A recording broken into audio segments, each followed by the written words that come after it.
மிஷ்காத்துடைய ஆய்வு பகுதி, ஆய்வு பிரிவு இந்த நூலை வெளியிட்டு வைக்கின்றது. அதில் நானும் ஒரு ஆய்வு அங்கத்துவனாக இருந்து அந்த ஆய்விலே பங்கெடுத்து இந்த நூலை வெளியிட்டிருக்கின்றோம். அந்த நூல் எவ்வாறு எங்களுடைய சமூகத்துக்கு அவசியமான ஒரு நூல், அவ்வாறே வாரிசுரிமை சட்டம் என்பது அரசினாலும் அங்கீகரிக்கப்பட்ட ஒரு சட்டமாக நீண்ட நெடுங்காலமாக காணப்படுகின்றது.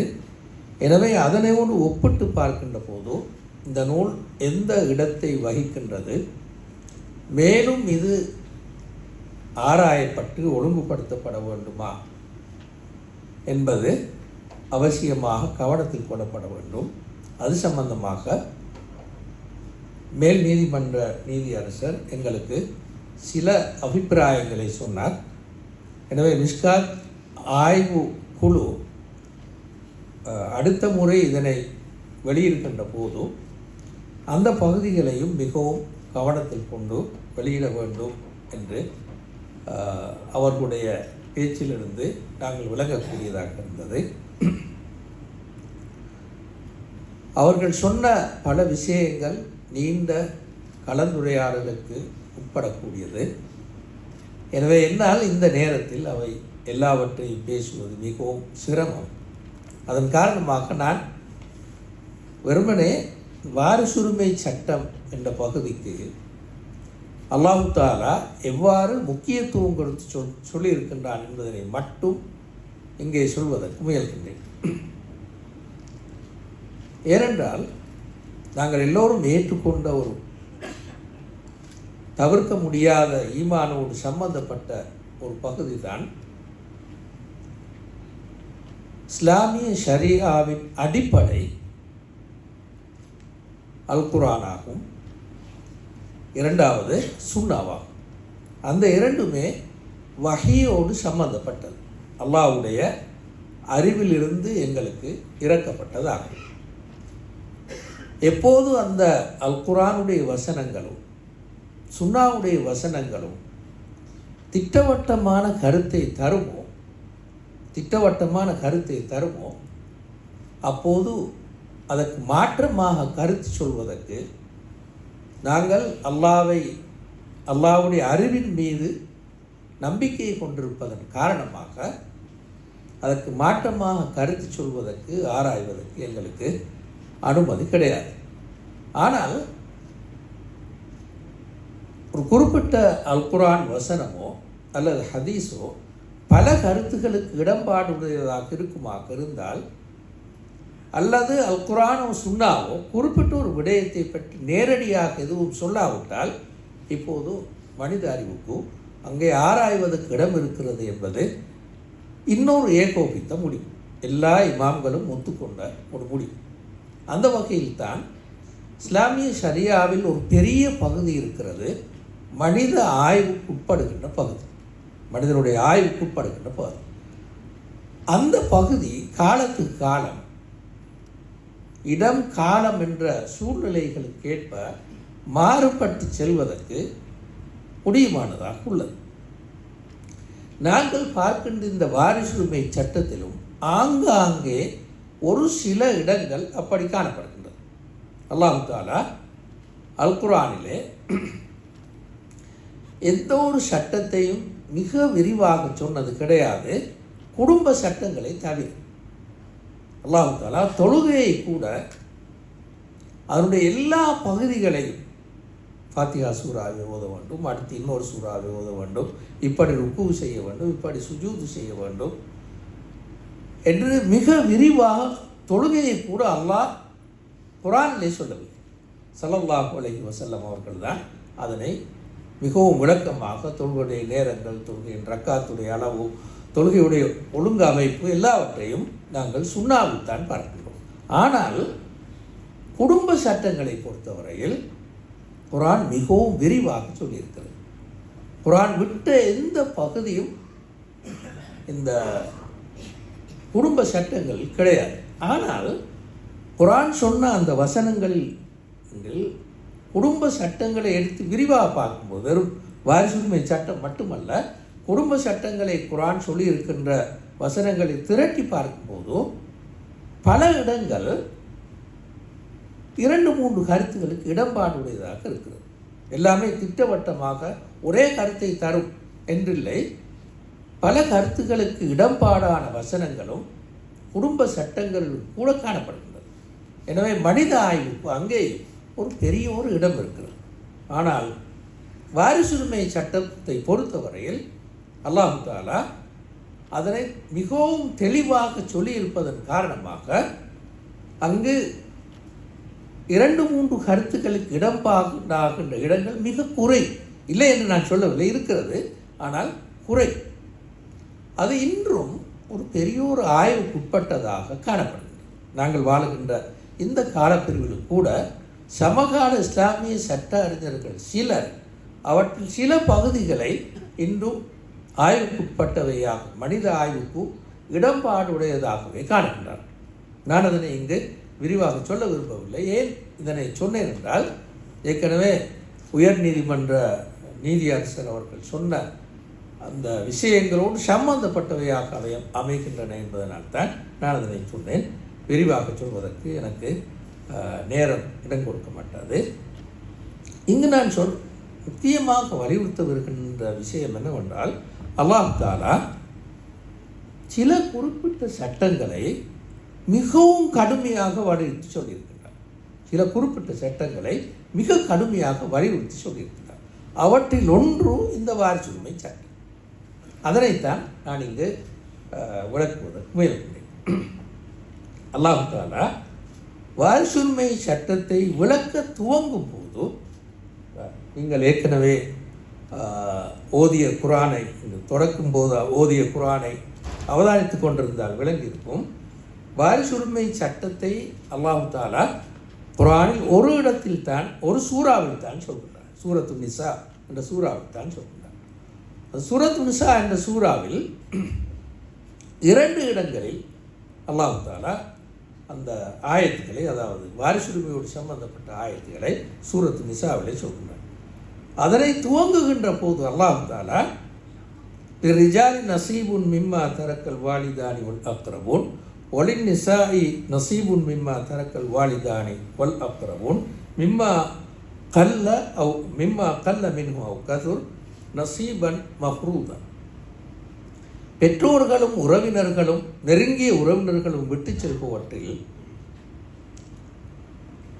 ஆண்களுக்கும் பங்கு இருக்கிறது என்று மட்டுமல்ல, 2ஐயும் ஒன்றுக்கு சேர்த்து சொல்லாமல், ஆண்களுக்கும் பெண்களுக்கும் பங்கு இருக்கிறது என்று சேர்த்து சொல்லாமல், ஆண்களுக்கு பங்கு இருக்கிறது என்று சொல்லிவிட்டு, அதாவது பெற்றோர்களும் நெருங்கிய உறவினர்களும் விட்டு செல்பவற்றில் ஆண்களுக்கு பங்கு இருக்கிறது என்று தனியே சொல்லி, இன்னொரு முறை திரும்பவும் உறவினர்களும் பெற்றோர்களும் விட்டு செல்பவற்றில் பெண்களுக்கும் பங்கு இருக்கிறது என்று வேறாக தனியாக அல்லாஹ் சொல்லியிருக்கின்றார்.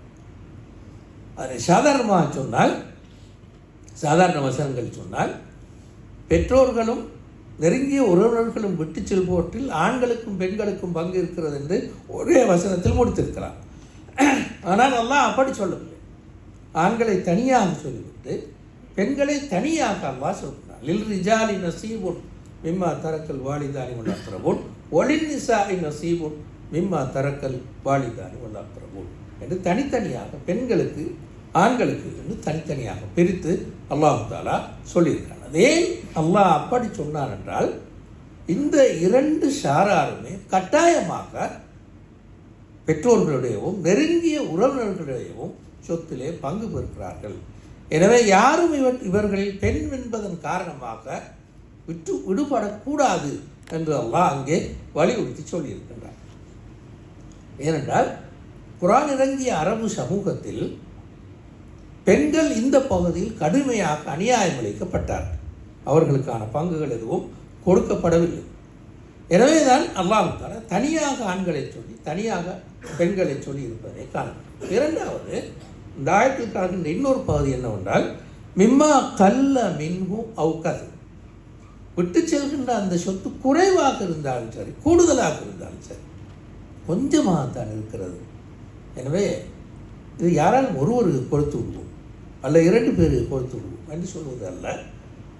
எல்லோருக்குமே இது பிரித்து கொடுக்கப்பட வேண்டும் என்ற கண்ணோட்டத்தில் தான் மிம்மா கல்ல மின்ஹு அவுக்கத்து, குறைவாக இருந்தாலும் கூடுதலாக இருந்தாலும் ஆண்களுக்கும் பெண்களுக்கும் அதில் பங்கு இருக்கிறன்னு சொல்லிவிட்டு கடைசியாக அல்லாஹ் அப்படி சொல்லி முடிக்காமல் எவ்வாறு முடிக்கின்றார் என்றால், நசீபன் மஃரூதன், கட்டாயமான ஒரு பங்கு இருக்கிறது, கட்டாயமாக இப்படி பிரித்து கொடுக்க வேண்டும் என்று அல்லாஹ் தஆலா நசீபன் மஃரூதன், கட்டாயமாக பிரித்து கொடுக்க வேண்டும் என்று இரண்டாவதாக அல்லாஹ் சொல்கிறார்.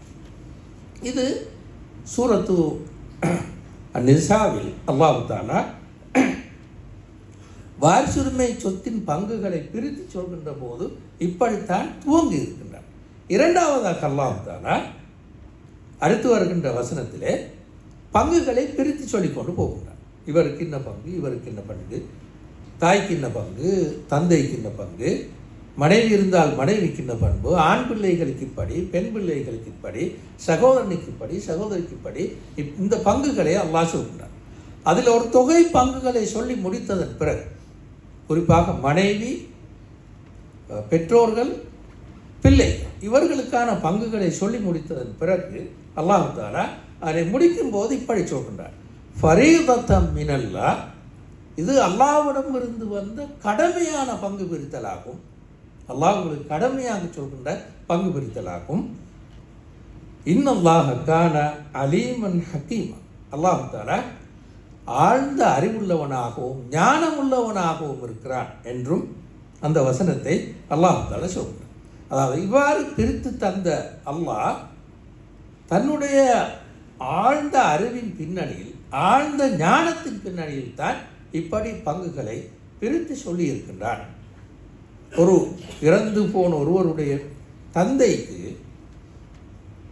இந்த பங்கு தான் 6இல் 1 தான் போக வேண்டும், அல்லது தாய்க்கு 6இல் 1 தான் போக வேண்டும், அல்லது பெண் பிள்ளைகளுக்கு இன்ன பங்கு தான் போக வேண்டும் என்று சொன்னால் அது அல்லாஹ்வுடைய அறிவின் பின்னணியில் இருந்து சொன்னது, அல்லாஹ்வுடைய ஞானத்தின் பின்னணியில் இருந்து சொன்னது என்று அல்லாஹ் தஆலா இரண்டாவதாக வாரிசுரிமை சட்டத்தையும் இப்படி வலியுறுத்தி சொல்கின்றார்.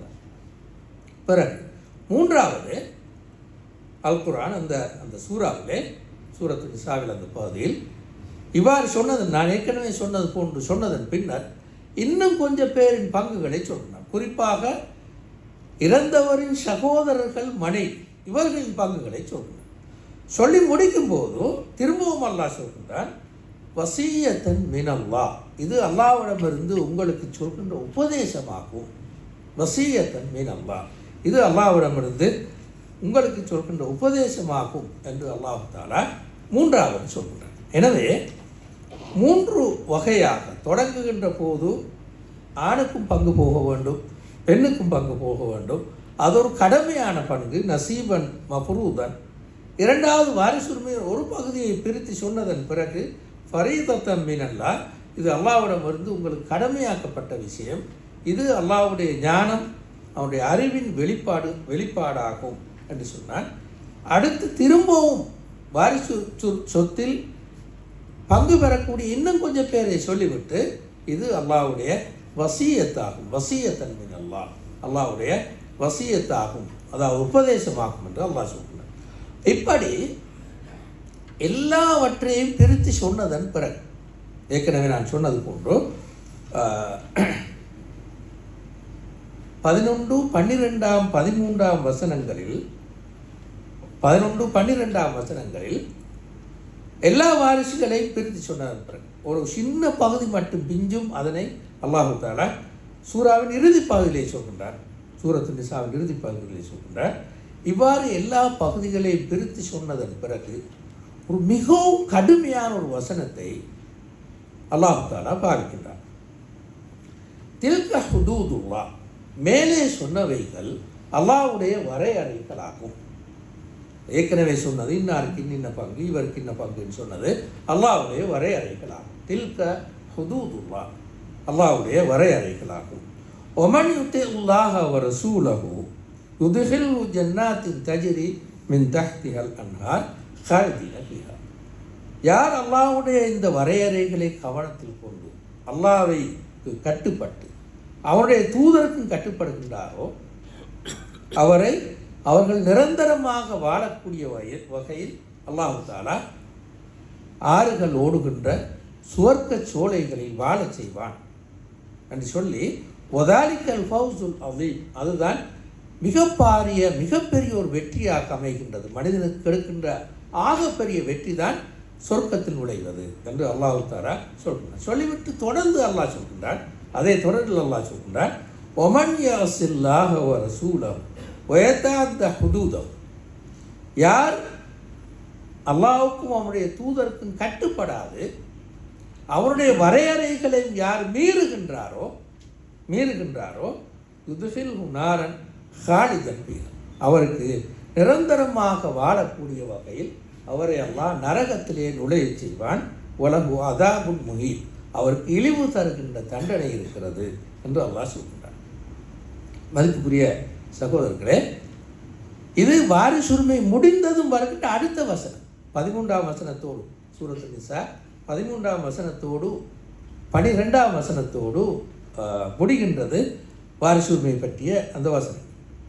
முடிந்து அடுத்து வருகின்ற 13ஆம் 14ஆம் வசனங்களைத்தான் நான் இப்போது ஓதுகிறேன். அதாவது யார் இந்த வரையறை அல்லாஹ்வுடைய வரம்புகளோடு இணங்கி வாழ்கின்றாரோ அவருக்கு அல்லாஹ் சொர்க்கத்தை கொடுக்கின்றான். யார் இந்த வரையறைகளை மீறி வாழ்கின்றாரோ அவருக்கு அல்லாஹ் நரகத்தை கொடுப்பான் என்று சொன்னது மட்டுமல்ல, அவருக்கு நிரந்தரமாக நரகத்தை கொடுப்பான் என்றும் இந்த வசனம் சொல்கின்றார்.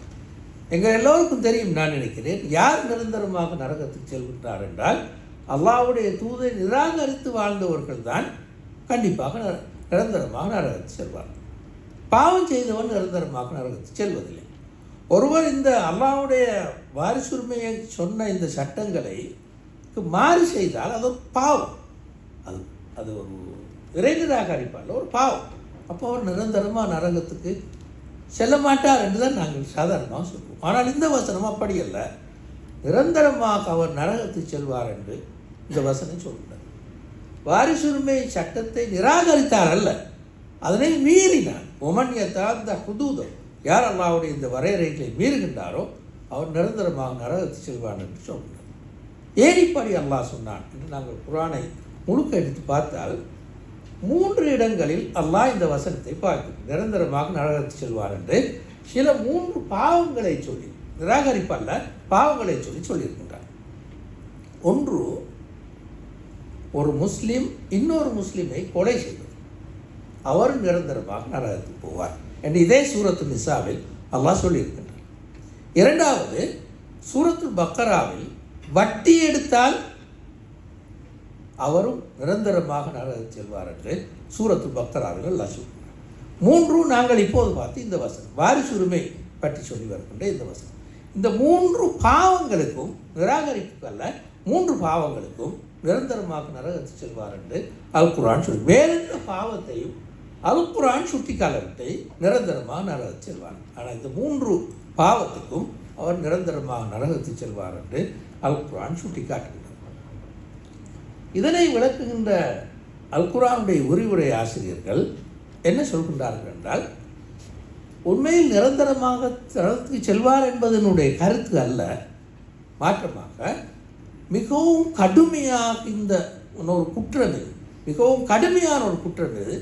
எனவே அவருக்கு மிக கடுமையான தண்டனை கிடைக்கும் என்று காட்டுவதற்காகத்தான் இந்த பிரயோகத்தை அல் குர்ஆன் பாவிக்கிறது என்பது மிகவும் பெரும்பாலான இஸ்லாமிய சட்ட அறிஞர்களின், அதேவேளை அல் குர்ஆனுடைய விரிவுரையாளர்களின் கருத்தாகும்.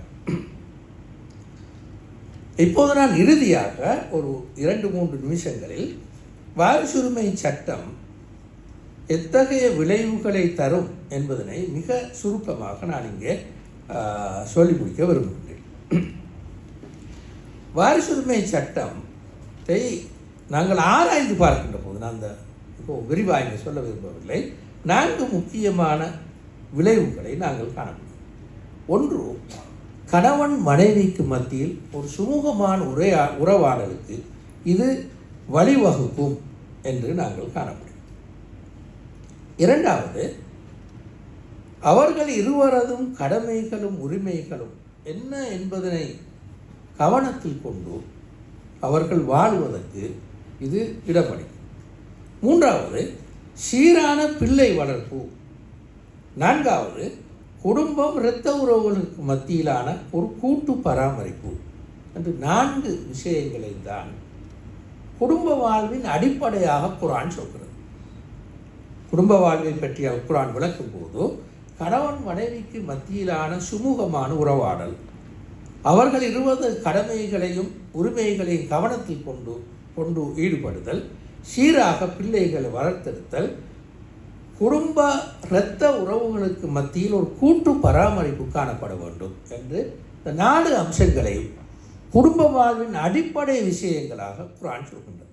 இந்த 4வது பகுதி தான், அதாவது குடும்பம் இரத்த உறவுகளுக்கு மத்தியில் ஒரு கூட்டு பராமரிப்பு காணப்பட வேண்டும் என்ற உண்மையைத்தான் வாரிசுரிமை எங்களுக்கு சொல்கின்றது. வாரிசுரிமை எங்களுக்கு சொல்கின்ற ஆக முக்கியமான ஒரு கருத்து அது. வாரிசுரிமையை பெறுபவர்கள் குடும்ப பராமரிப்பு, இரத்த உறவுகளை பராமரிப்பதற்கு கடமைப்படுகிறார்கள். உதாரணமாக ஒரு மூத்தா போனால் அவருடைய வாரிசுரிமைக்கு யாரெல்லாம் வருவார்களோ அவர்கள் அடுத்தடுத்த தன்னுடைய குடும்ப உறவுகளை பராமரிப்பதற்கு கடமைப்படுகிறார். உதாரணமாக ஒருவர் மரணிக்கிறார், அவர்களுக்கு பிள்ளை இருக்கிறது. மரணித்தவருடைய சொத்திலிருந்து சகோதரனுக்கு போகும், சகோதரிக்கு போகும், வாப்பாக்கு போகும், இப்படியானவர்கள் எல்லோருக்கும் போகும். இப்போது அவர்கள் அனைவரும் இவருடைய பிள்ளையை பராமரிப்பதற்கு கடமைப்படுகிறார்கள். சுன்னத்து அல்ல, கடமைப்படுகிறார்கள். நான் என்னுடைய மனைவியை பராமரிக்க கடமைப்படுகிறேன், தாயையும் தந்தையும் பராமரிக்க கடமைப்படுகிறேன், என்னுடைய சகோதர சகோதரிகளை பராமரிக்க கடமைப்படுகிறேன், அவருடைய பிள்ளைகளை பராமரிப்பதற்கு கடமைப்படுகிறேன். இது கடமை, சுன்னத்து அல்ல.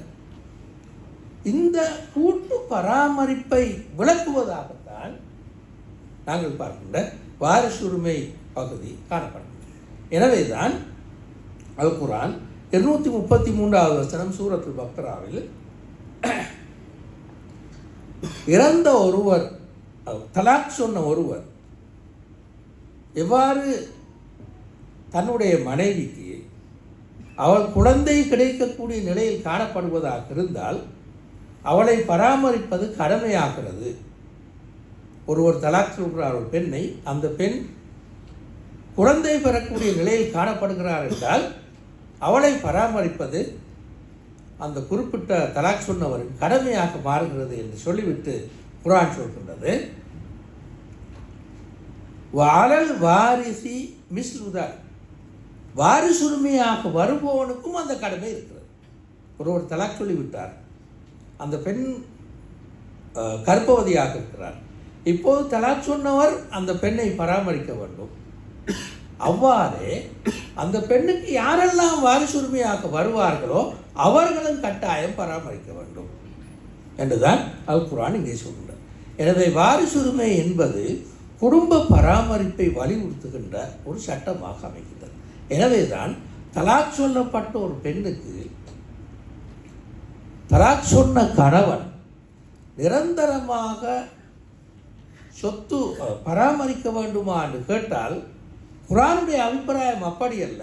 அவனை நிரந்தரமாக பராமரிக்க வேண்டும் அவனுடைய குடும்ப உறுப்பினர், அதாவது இரத்த உறவு கொண்டவர்கள் தான் அவளை பராமரிக்க வேண்டும், தலாக் சொன்ன கணவன் அல்ல. எங்களுடைய சிக்கல் என்னவென்றால் நாங்கள் எப்போதும் கணவனைத்தான் அவளை பராமரிக்க வேண்டும் என்று சொல்கிறோம். தந்தை எங்கே போனான், அவருடைய சகோதரன் எங்கே போனான், சகோதரி எங்கே போனான், அவனுடைய தந்தையின் தந்தை எங்கே போனார், இவங்கள் யாரும் பராமரிப்பது பற்றி நாங்கள் யோசிப்பதில்லை. குர்ஆனுடைய கருத்து என்னவென்றால் தலாக் சொல்லிவிட்டு போன அந்த கணவனை விடவும், கணவன் அல்ல, இந்த குறிப்பிட்ட இரத்த உறவினர்கள் தான் அவளை பராமரிப்பதற்கு கடமைப்படுகிறார். இது அரபுலக பர்சனல் லோவில் இருக்கிறது. சிரியாவில், ஈஜிப்டில் பல பர்சனல் லோவில் இருக்கிறது. உதாரணமாக என்னை பராமரிப்பதற்கு யாரும் இல்லை என்றால் நான் சொல்கிறேன், வாப்பா இல்லை என்றால் அந்த குறிப்பிட்ட நபர் போய் கோர்ட்டில் வழக்கு போடலாம். எனக்கு ஒரு இந்த சகோதரர் இருக்கிறார், இவர் பராமரிக்க முடியும், என்னை பராமரிக்கிறார் இல்லை என்று வழக்கு போடணும். அப்போது கோர்ட் அவருக்கு சார்பாக தீர்ப்பளிக்கும். இது அரபுலகத்திலே காணப்படுகின்ற பர்சன்களோட காணப்படுகின்ற ஒன்று. அப்போ எனவே நான் மிச்சம் நேரம் பண்ண தெரியாது. இவ்வாறு இந்த வாரிசுரிமை சட்டம் என்பது குடும்ப பராமரிப்பை விளக்குகின்ற ஒரு பகுதியாகவும் அமைகிறது. அது உண்மையில் மிச்சம் விரிவாக ஆராயப்பட வேண்டிய ஒரு பகுதி. நாங்கள் இங்கே அதனை விரிவாக சொல்லவில்லை, மிகச் சுருக்கமாக சொன்னேன். இத்தோடு நான் முடித்துக் கொள்கிறேன்.